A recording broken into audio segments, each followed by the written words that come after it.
The small escape pod tumbled through space like a broken toy. Its metal hull was black with burn marks, and sparks flew from damaged systems inside. Captain Zeth Kara watched it on his ship's main screen. The pod was human-made, he could tell, from its crude but effective design. "Should we help them?" asked Dr. Yelena, the ship's healer. Her blue skin showed worry lines around her large eyes. Zeth Kara thought carefully. The Corvani people were known across the galaxy for helping others, but these were dangerous times. The Harthak Empire was hunting down any ship that helped. Humans. They saw the growing human race as a threat to their power. "We must help," Zeth Kara said finally. "It is our way." The Corvani ship Starweaver moved closer to the damaged pod. Its gentle tractor beam pulled the small craft into the cargo bay. Emergency teams rushed to open the pod's door. Inside, they found a human man barely alive. His uniform said Lieutenant Jake Morrison on the name tag. Burns covered his arms and face. Blood leaked from a head wound. His breathing was weak and shallow. "Get him to medical now," Dr. Yelena ordered. They carried Jake to the healing chamber. Dr. Yelena worked for hours using Corvani medical technology. Their healing rays could fix almost any injury. Slowly, Jake's burns began to fade. His breathing grew stronger. 3 days later, Jake woke up. He found himself in a white room with soft blue light. A tall alien with blue skin and kind eyes stood nearby. "Hello, human Jake," Dr. Yelena said in careful English. "You are safe now." Jake tried to sit up. His body felt strange but good. The terrible pain was gone. "Where am I? What happened to my ship?" "You are on our vessel. I am Dr. Yelena of the Corvani people. We found your escape pod and healed you." Jake remembered now. The Harthak ships had attacked his exploration vessel without warning. "The Sioux?" Discovery had no chance against their massive fleet. Captain Wells had ordered everyone to the escape pods before the ship exploded. "Did anyone else survive?" Jake asked. Dr. Yelena's expression grew sad. "We found only your pod. I am sorry." Jake felt sick. His whole crew was dead, 20 good people who just wanted to explore new worlds. The Harthak had killed them all for no reason. "Why did you save me?" Jake asked. "Everyone knows the Harthak punish anyone who helps. Humans." "Because it was right," came a new voice. Captain Zeth Kara entered the room. He was taller than Dr. Yelena, with darker blue skin and silver markings on his forehead. "We could not leave you to die." Over the next few days, Jake learned about his rescuers. The Corvani were an old and wise people. They had mastered medicine and could heal injuries that would kill most beings. They were also peaceful. Their whole culture was built around helping others and avoiding violence. But now, they were in terrible danger. "The Harthak won our healing technology," Zeth Kara explained as they walked through the ship. "They have been attacking our worlds for 2 years. Each battle, we lose more ships and people." Jake saw the proof everywhere on the ship. Many crew members had bandages from recent fights. Some walked with mechanical legs to replace ones they had lost. The ship itself showed repair marks from enemy weapons. "Why don't you fight back harder?" Jake asked. "Your healing technology could make powerful weapons." Dr. Yelena looked shocked. "We would never use our healing gifts to harm others. It goes against everything we believe." "But you're losing the war," Jake said. "Yes," Zeth Kara admitted sadly. "Our homeworld Velthari is under siege. The defense shields are failing. Our leaders think we have maybe 6 months before the end." Jake felt angry. These good people had saved his life, knowing it might bring the Harthak down on them. They asked for nothing in return, but their kindness was going to get them all killed. "There must be something we can do," Jake said. "We appreciate your concern," Zeth Kara replied. "But what can one human do against the Harthak Empire?" Jake thought about this. One human couldn't do much, but humanity as a whole was different. Humans had something the peaceful Corvani didn't understand. When someone hurt their friends, humans got angry. When someone hurt their family, humans would cross the galaxy for revenge. "Captain, I need to send a message to my people." Jake said. That could be dangerous, Dr. Yelana warned. The Harthak monitor all communications. They would know you are alive. Let them know, Jake said firmly. I need to contact Admiral Lisa Carter at Terra Command. She needs to know what you did for me. Zethkara considered this. What would your people do? Jake smiled for the first time since waking up. You saved one of us. Now you'll see what humans do for their friends. The next day, Jake stood in the communications room. The quantum burst transmitter could send a message across the galaxy in seconds, but it would also tell every Harthak ship exactly where they were. Are you sure about this? Zethkara asked. Trust me, Jake said. He typed a short message in military code. Package delivered safely. Senders in trouble. Request immediate family reunion. He hit the send button. The message shot across space toward human territory. Within hours, Harthak ships began moving toward their location. Long-range sensors showed at least 50 enemy vessels heading their way. They're coming, reported the sensor officer. We should run. No, Jake said. We wait. Wait for what? Dr. Yelana asked. For my family to come home, Jake replied. The Corvani didn't understand what he meant.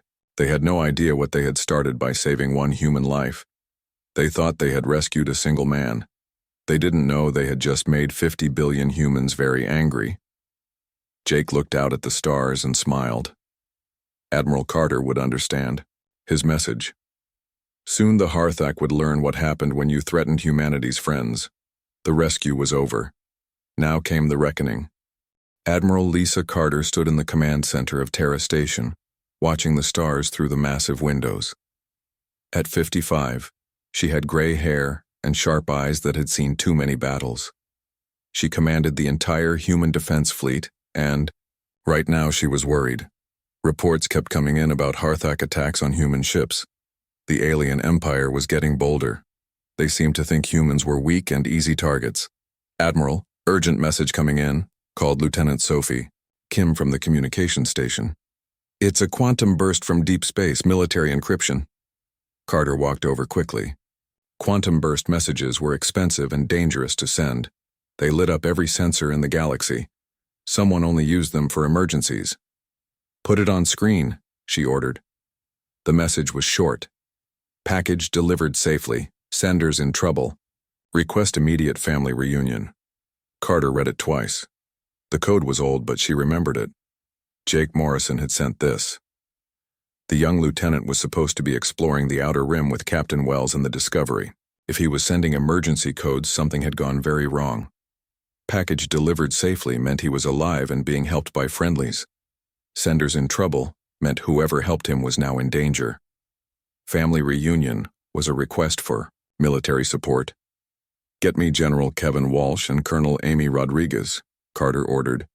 Emergency meeting in 10 minutes. She thought about Jake Morrison. He was a good officer, smart and brave. His father had died fighting the Zeltron pirates. His mother still lived on Earth working as a teacher. If Jake was asking for help, it was serious. The meeting room filled quickly. General Walsh was a big man with a thick beard. He planned all major military operations. Colonel Rodriguez was smaller but tough. She led the special forces teams that did the impossible jobs. What do we know? Walsh asked as soon as he sat down. Jake Morrison is alive but in trouble, Carter explained. She showed them the message. His ship was probably destroyed. Someone rescued him and now they need our help. Could be a trap, Rodriguez said carefully. The Harthak are smart enough to use our own people against us. Maybe, Carter agreed. But Jake used the old codes. The ones only we know. I think it's real. She pulled up a star map. The message had come from the Kef system, deep in disputed space. It was far from human territory, close to several alien worlds. Who's out there that might help a human? Walsh wondered. The Corvani, said Dr. Helen Brooks, who had just entered the room. She was the fleet's top expert on alien species. They're known for helping anyone in trouble. Their whole culture is based on healing and kindness. What else do we know about them? Carter asked. Dr. Brooks activated a hologram showing a blue-skinned alien. Peaceful people, advanced medical technology. They've been fighting a losing war against the Harthak Empire for 2 years. The Harthak again, Rodriguez muttered. Those bastards are everywhere lately. Carter thought carefully. If the Corvani had saved Jake, they were now targets. The Harthak hated humans and would punish anyone who helped them. Good people were going to die because they did the right thing. Options? She asked. We could send a small rescue team, Walsh suggested. Fast ships get Jake out quietly. That leaves the Corvani to die, Rodriguez pointed out. Doesn't seem right. Carter looked at the star map again. The Kef system was far away but not impossible to reach. It would take time to get there. Time the Corvani might not have. What if we sent more than a rescue team? She asked. Walsh raised an eyebrow. How much more? Everything. The room went quiet. Dr. Brooks looked shocked. Admiral, that would mean war with the Harthak Empire. We're already at war, Carter replied. They just haven't told us yet. Every week they attack more human ships. Every month they get bolder. Eventually they'll come for Earth itself. Rodriguez leaned forward. So we hit them first? We help our friends, Carter corrected. Jake Morrison represents all of humanity, out there. If aliens think they can kill us and get away with it, they're wrong. If they think they can punish people for helping us, they're wrong about that too. General Walsh pulled up fleet readiness reports. We could have a task force ready in 3 days, maybe 100 ships. Not a task force, Carter said firmly. Everything. Every ship we can spare. Every Marine, every fighter, every weapon we've got. That's over 300 ships, Walsh said slowly. The biggest fleet in human history. Good. I want the Harthak to see us coming. I want every alien species in the galaxy to see us coming. Humanity protects its friends. Dr. Brooks looked worried. Admiral, this could change everything. Once we show this kind of force, we can never go back to being a minor species. Carter smiled coldly. Maybe it's time the galaxy learned we were never minor. She turned to the communications station. Send a message to all fleet commanders. Operation Homecoming is approved. We leave in 72 hours. What should I tell them about the mission? Lieutenant Kim asked. Tell them someone saved one of our own. Now we're going to save all of theirs. Meanwhile, on the other side of the galaxy, Supreme Commander Vextar received his own reports. The massive Harthak stood 8 feet tall with gray skin and 4 arms. His red eyes glowed with anger as he read about the human message. A human among the Corvani, he growled to his aide. This is perfect. Sir, we can crush both problems at once. Send orders to gather the 3rd, 5th, and 7th fleets. I want every ship we can spare. That's over 400 vessels, Commander. Surely the Corvani don't require such force. Vextar's mouth opened in what passed for a smile among his people. The Corvani will fall easily, but the humans will. Come for their lost sheep. When they do, we'll be ready. He looked at the tactical display showing Corvani space. Let them come. We'll show the galaxy what happens to species that dare to challenge the Harthak Empire. Back on Terra Station, Carter finished her preparations. She thought about Jake Morrison, alone among aliens, trusting that his people would come for him. She thought about the Corvani, who had risked everything to save one human life. Admiral, General Walsh said quietly, are you sure about this? Once we start, there's no going back. Carter looked out at the stars where her fleet was gathering. Hundreds of human ships, thousands of crew members, all ready to cross the galaxy, for one man and the aliens who saved him. They rescued one of ours, she said simply. Now they'll see what that means. The shipyards of New Angeles had never been so busy. Captain Ryan Scott stood on the bridge of the UHS Vengeance, watching workers rush to load the final supplies. The massive Dreadnought was the biggest ship in the human fleet, with enough firepower to level a moon. Captain, all systems ready, reported his first officer. We can launch on your order, Scott nodded. Around him, hundreds of other ships were making the same preparations. Destroyers, carriers, cruisers, and support vessels.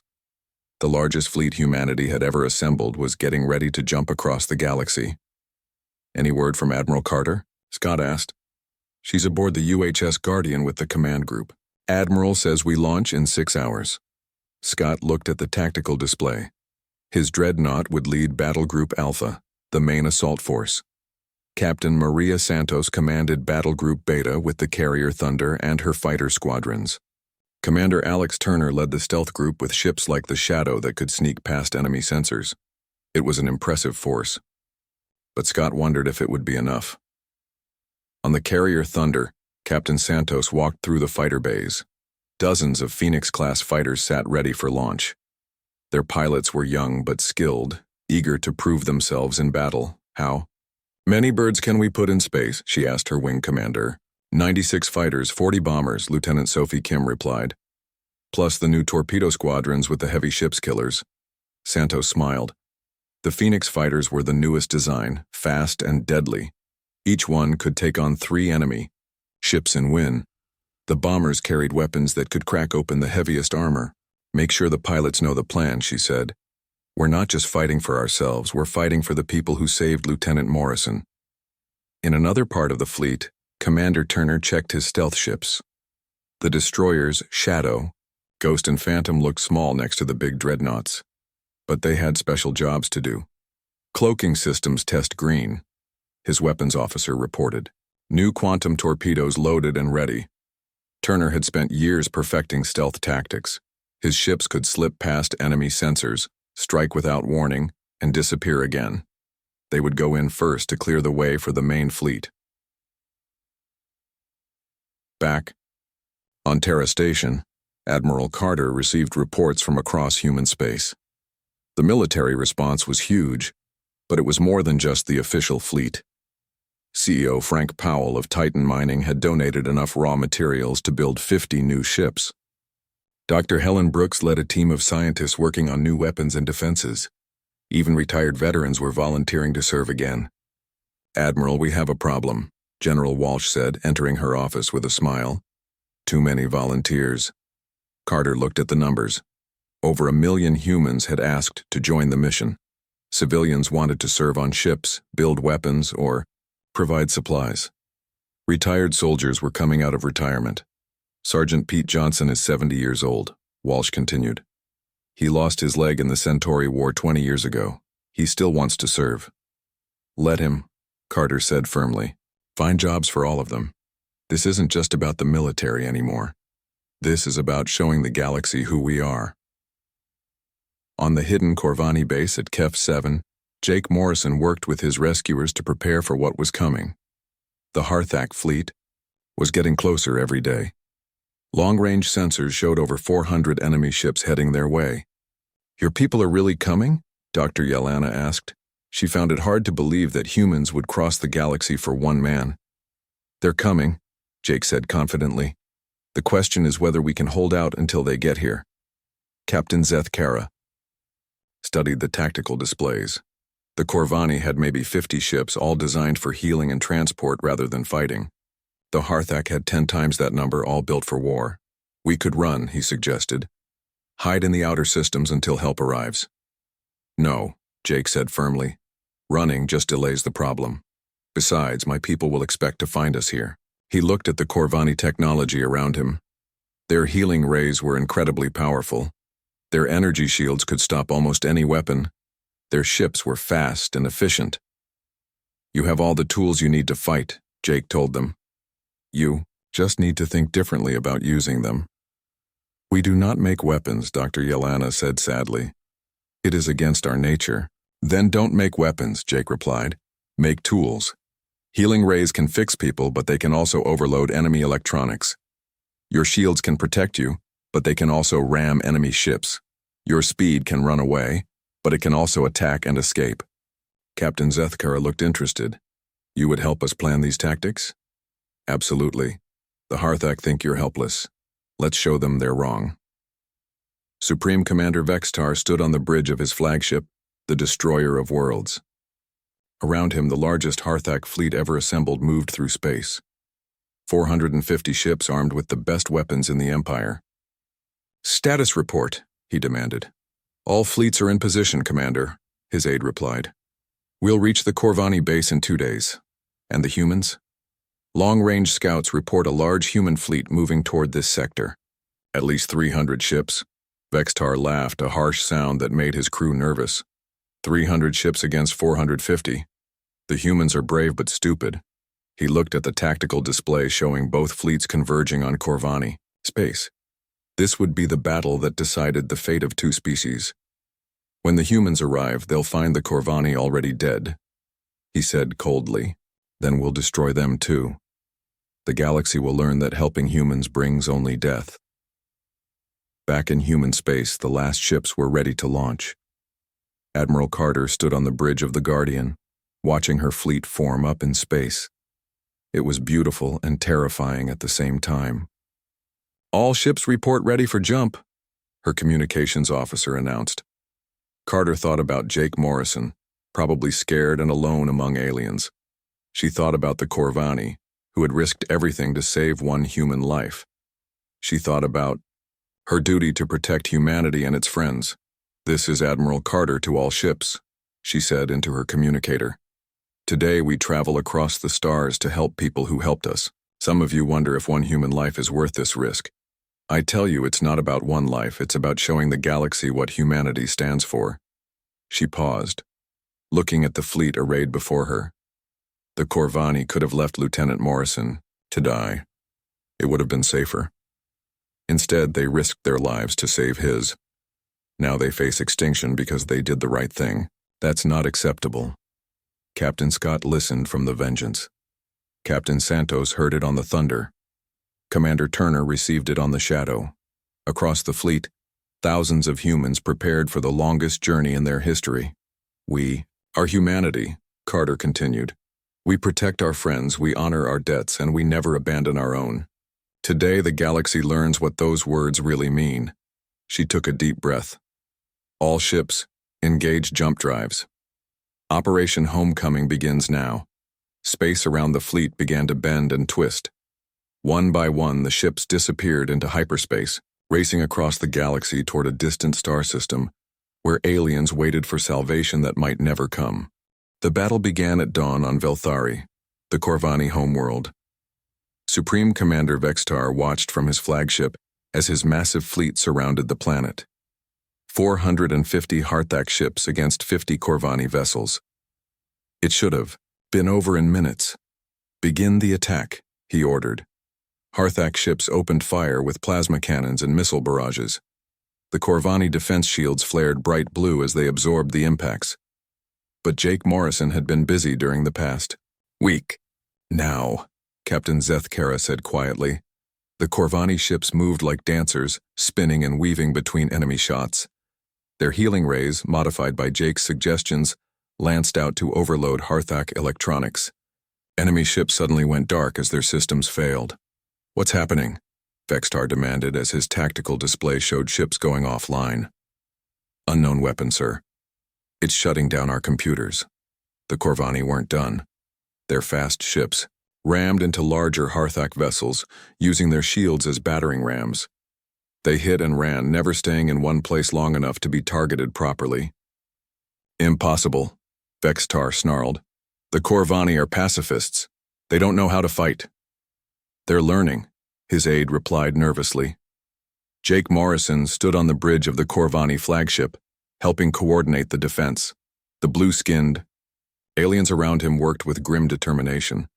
They were still losing, but they were making the Harthak pay for every victory. How long can we hold? Dr. Yelena asked. Burns covered her arms from where she'd been working to repair damaged systems. Long enough, Jake said, watching the tactical display. Trust me.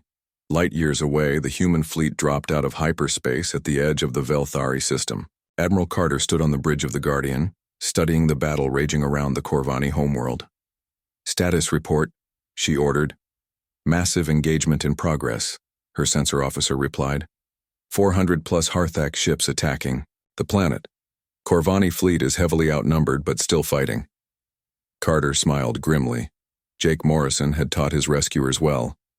The Corvani were lasting much longer than anyone expected. Commander Turner, take your stealth group and clear the sensor networks. Captain Santos, launch all fighters. Captain Scott, prepare the main battle line. Yes, Admiral, came the replies from across the fleet.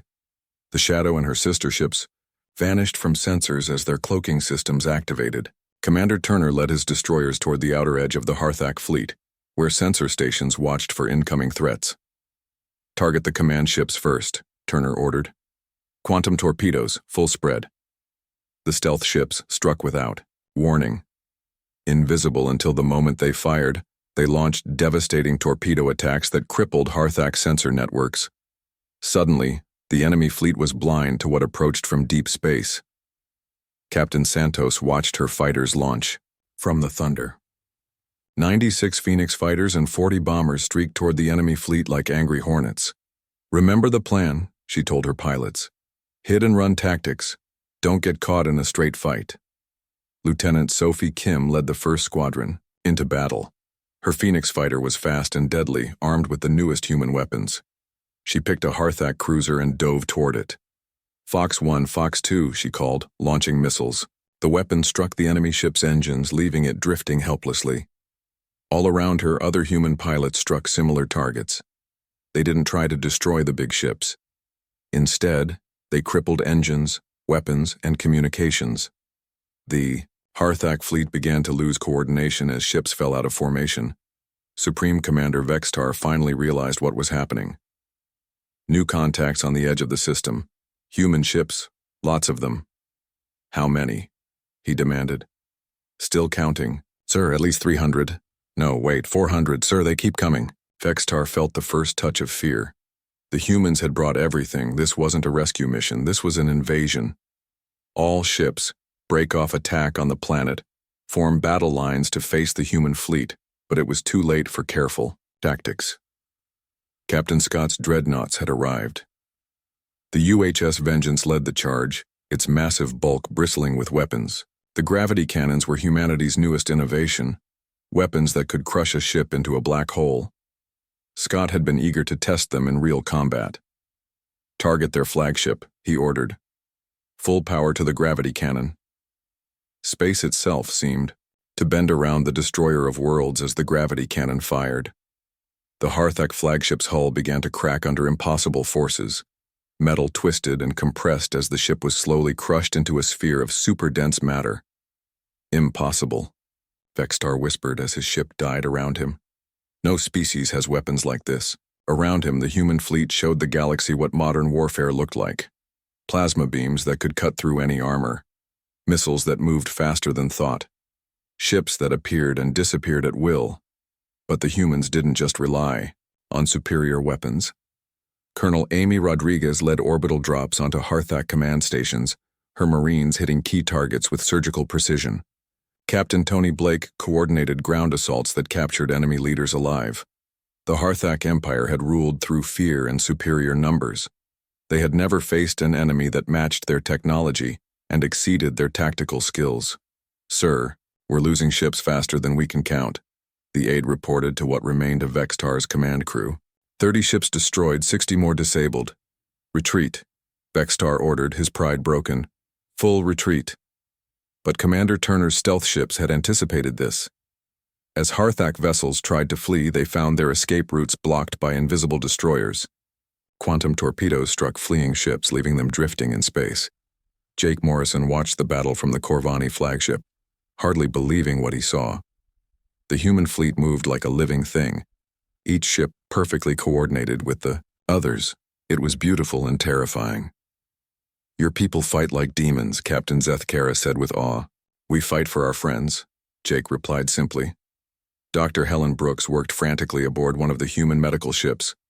As the battle raged, she coordinated treatment for wounded from both sides. Injured Corvani and captured Harthak soldiers received the same expert care. Admiral Carter's orders, she explained to a confused Corvani doctor. We treat everyone, even our enemies. This confused the Harthak prisoners more than anything else. They had expected humans to be as cruel as themselves. Instead, they found their wounds healed and their lives saved by the same people who had just defeated them. Within 6 hours, the battle was over. The mighty Harthak fleet that had terrorized this sector for years was destroyed or captured. Vextar himself sat in a human detention cell, staring at the walls and wondering how everything had gone so wrong. Admiral Carter stood on the bridge of the Guardian, watching cleanup operations. Her fleet had performed flawlessly. Human casualties were light, mostly minor injuries from the rapid deployment. "Admiral, incoming message from the Corvani flagship," her communications officer reported. "Put it through." Jake Morrison's face appeared on screen, grinning widely. Behind him stood Captain Zethkara and Dr. Yelena, looking amazed but grateful. "Admiral Carter, this is Lieutenant Morrison reporting. Mission accomplished. Our hosts are safe." Carter smiled back. "Good to see you alive, Lieutenant. I believe you have some people we'd like to thank." She looked past Jake to the Corvani officers. "Captain Zethkara, Dr. Yelena, humanity owes you a debt we can never fully repay. You saved one of our own when you could have left him to die. Now we hope we've returned the favor." Zethkara stepped forward, his blue skin showing the patterns that meant deep emotion among his people. "Admiral Carter, we saved one life. You saved our entire species." "That's what friends do," Carter replied simply. As the human and Corvani fleets moved toward Velthari to begin relief operations, news of the battle spread across the galaxy. The other major powers had been watching, expecting the Harthak to easily crush both the humans and their alien allies. Instead, they witnessed the emergence of something new. Humanity had announced itself as a major galactic power, and they had done it by honoring a debt of gratitude to aliens who had shown them kindness. 6 months after the battle, Jake Morrison stood in the gardens of New Velthari, watching human and Corvani children play together. The joint colony was the first of its kind, built on a beautiful world near the border between human and Corvani space. "Hard to believe how much has changed," Dr. Yelena said, joining him under the flowering trees. Her medical equipment now included human technology, making her healing abilities even more powerful. "Sometimes small things have big consequences," Jake replied. He wore the uniform of a human ambassador now, his old military rank replaced by diplomatic status. The galaxy had indeed changed dramatically. The Harthak Empire collapsed within weeks of their defeat at Veltari. Without their military might, the subject worlds they had conquered rose up in rebellion. Supreme Commander Vextar remained in human custody, awaiting trial for war crimes.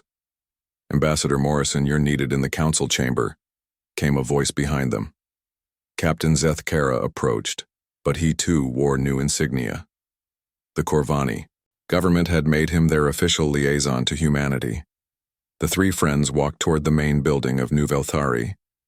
The architecture blended human efficiency with Corvani beauty, creating something neither species could have built alone. In the council chamber, representatives from across the galaxy waited. The Zelani Federation, the Korth Republic, and even the ancient Vaitian Empire had sent diplomats. They all wanted the same thing: formal relations with the human Corvani alliance. Admiral Carter sat at the head of the table, now serving as humanity's chief diplomat, as well as military commander. Beside her, Elder Morthani represented the Corvani Council. The two leaders had become close friends during the negotiations. "Gentlemen, ladies, honored beings," Carter began. "Thank you for coming to New Velthari. I understand you all have proposals for our consideration." Ambassador Claire Patterson of the Zelani Federation spoke first. Her species had ruled a large part of the galaxy for centuries, but their power was fading. "Admiral Carter, Elder Morthani, the Federation wishes to propose a mutual defense treaty. Our combined forces could bring stability to this sector." "Interesting," Carter replied calmly. "Tell me, where was the Federation when the Harthak were enslaving innocent worlds?" The ambassador looked uncomfortable. "The Federation has a policy of non-interference in local conflicts." "I see. But now that humanity has solved the problem, you want to share in the benefits." Jake watched the negotiation with interest. The same pattern had repeated with every major power. They had all ignored the Harthak threat, expecting it to burn itself out. Now they wanted to ally with the people who had actually done something about it. The Korth Republic offered trade agreements, The Vestan Empire suggested a technology exchange. Each proposal was carefully worded to benefit the speaker more than humanity or the Corvani. "Thank you all for your offers," Elder Morthani said when the presentations ended. "The Human Corvani Alliance will consider them carefully." After the other ambassadors left, the real meeting began. Dr. Helen Brooks entered with data tablets and holographic displays. Her research teams had been busy since the war ended. "Status report on the integration project," Carter requested. "Ahead of schedule," Dr. Brooks replied happily. "Corvani healing technology combined with human medical knowledge is producing amazing results. We can now treat injuries that would have been fatal to either species." She activated a hologram showing a new type of ship. "The joint engineering teams have designed vessels that are faster than anything we had separately. Corvani efficiency with human weapon systems." Jake smiled. The alliance was working better than anyone had hoped. Human industry and military, doctrine combined with Corvani science and healing arts, created something neither species could have achieved alone. "What about the other worlds?" Zethkara asked. 17 former Harthak colonies have requested protection, Captain Tony Blake reported. He now commanded the joint peacekeeping forces. "They're tired of being conquered. They want to try something different." "Democracy," Carter said with satisfaction. "Novel concept in this part of the galaxy. The former Harthak territories were learning about human ideas like voting, individual rights, and self-determination. Combined with Corvani concepts of healing and helping others, these ideas were spreading fast. Admiral, we have a situation developing in the Markoth sector," Colonel Rodriguez reported from the communication station. 3 powers are fighting over the remains of a Harthak shipyard. Civilian casualties are mounting. Carter sighed. Peace was harder to maintain than war was to fight. "Recommendations? Joint task force," Jake suggested. "Corvani medical ships to treat the wounded, human peacekeepers to stop the fighting. Show them there's a better way." "Approved. Captain Blake, deploy your teams." As the meeting ended, Jake found himself alone with Captain Zethkara. They had become close friends over the months, the human and alien learning to trust each other completely. "Do you ever regret saving me?" Jake asked. "Your people are now involved in galactic politics. You can never go back to the simple life." Zethkara considered this carefully. "We saved one life because it was right. That choice led to saving millions of lives across the galaxy. How can we regret that?" They walked back toward the gardens, where human and Corvani families lived side by side. Children played games that mixed the traditions of both species. Adults worked together on projects neither could complete alone. "The galaxy is watching us," Zethkara continued. "Some species fear what we represent. Others want to join us. But all of them know that something has changed." Jake nodded. The old order was ending.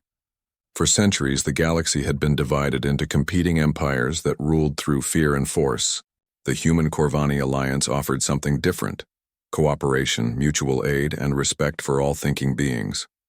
"Incoming message from Earth," Lieutenant Kim announced from the communication center. "President Walsh wants to speak with you, Admiral." Carter answered the call in her office.